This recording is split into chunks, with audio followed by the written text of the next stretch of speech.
Hello, we're here to do one last review of Cellar, which is this Arrow video set that I've got, which I talked about in Dolls.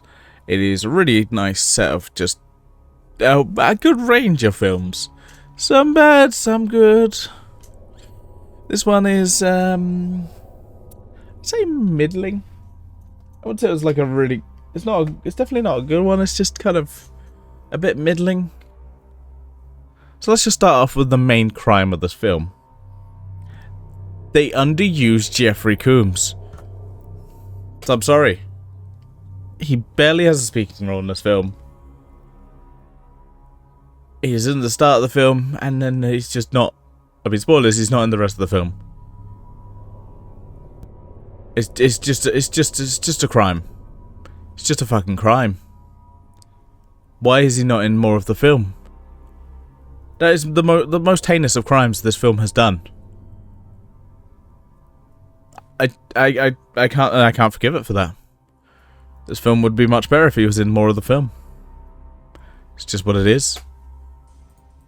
But yeah, Cellar Dweller is well, I'd say it's an interesting one. It's definitely not. It's one of those ones where, yeah, it's very middling. Like, it's one of those very janky old horror films. You're like, yeah, I can see that. So, basically, Jeffrey Combs' character, why is it not? Sorry, I'm just looking at the Wikipedia. Oh yeah, Colin Childress.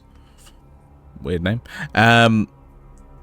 What he does is he basically brings this kind of creature to life by reading from some random mystical book, like the Necronomicon, the Necrocon, the Necronomicon. Anyway, I'm trying to think of a good name. I can't. It basically brings this creature to life through his comic books. Okay, it's a bit of film. Which, yeah, brings the creature to life. And goes, I better stop this creature. And burns it. Ends up burning himself as well. And then he's not in the rest of the film. That is a crime. That is a crime. You've underused Jeffrey Combs. Why? What's wrong with you?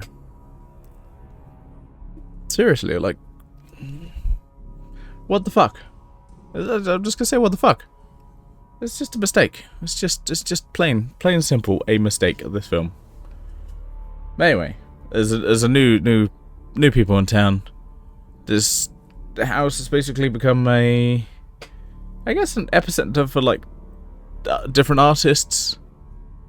You've got an actual proper painter artist, a dancer, a guy who's like dressed as an old, is like, what is he, like an ex-cop or something? But he's actually like an actor. It's a weird house full of weird people, and we basically have a new character who's not Jeffrey Combs. Whitney Taylor. There we go. I'm looking at the names there. She's basically another comic book artist who looks up to Colin Childress. Looks up to him and kind of basically ends up doing the same thing, except this time the creature ends up killing other people in the house. So, yeah. That's not a good idea. So, whoopsie there. So, yeah. Basically ends up killing people. And then the kind of creature more comes to life, because he basically can just create his own comic book panels at some point. But so it's like, I guess when he gets started, he can keep going himself. A bit weird. Like, I feel like it should have some kind of element of it controls her, or something, because it just feels like, oh, he just can make his own panels, and you're like, oh, okay. Yeah, he comes to life through comic book panels and then just can do it himself after like the first couple. Yeah. Oh, that's weird. And yeah, then, well, spoilers, everyone dies. Except for Whitney. But don't worry. She brings everyone back and everything's a-okay. Except it's not, because they're basically brought back by magic. So she burns the creature, but then ends up burning all the other books, and it burns all the magic. And then everyone's dead again. And then the creature's kind of like, aha, I live in people's imagination. I'll always be here. And you're like, okay, cool. Cool story, bro. No, that's kind of the end of the film. I'm just like, the creature is, yeah, is was it 80s? Yeah, 80s. Merry 80s, just guy in a suit. Obviously not spending that much money on it. That's what I say. As I said, this one's a bit of a, it's middling. Like I'm not a big fan of this one. Like I said, it would be improved by more Jeffrey Combs.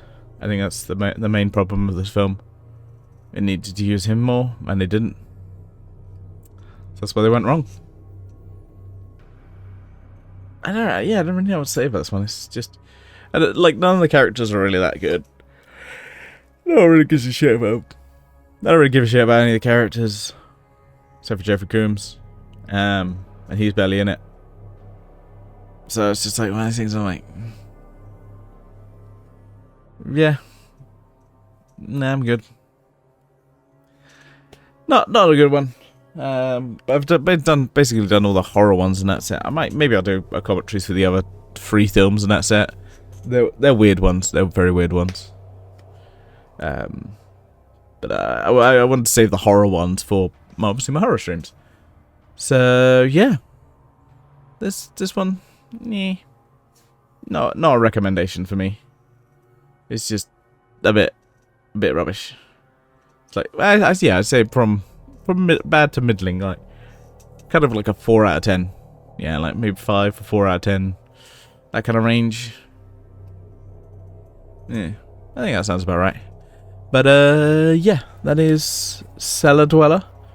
I'm not really sure what film I'm going to be talking about next. Might be a bit before I record any more horror. Because next week is I'm going to be away, and then a week afterwards I'll be doing some fighting films. So it'll probably be from the Short Scope set, which is behind me somewhere. Yeah. So I'll figure it out. But for now I say, live long and prosper, and we'll see you next time for something else, whatever that is.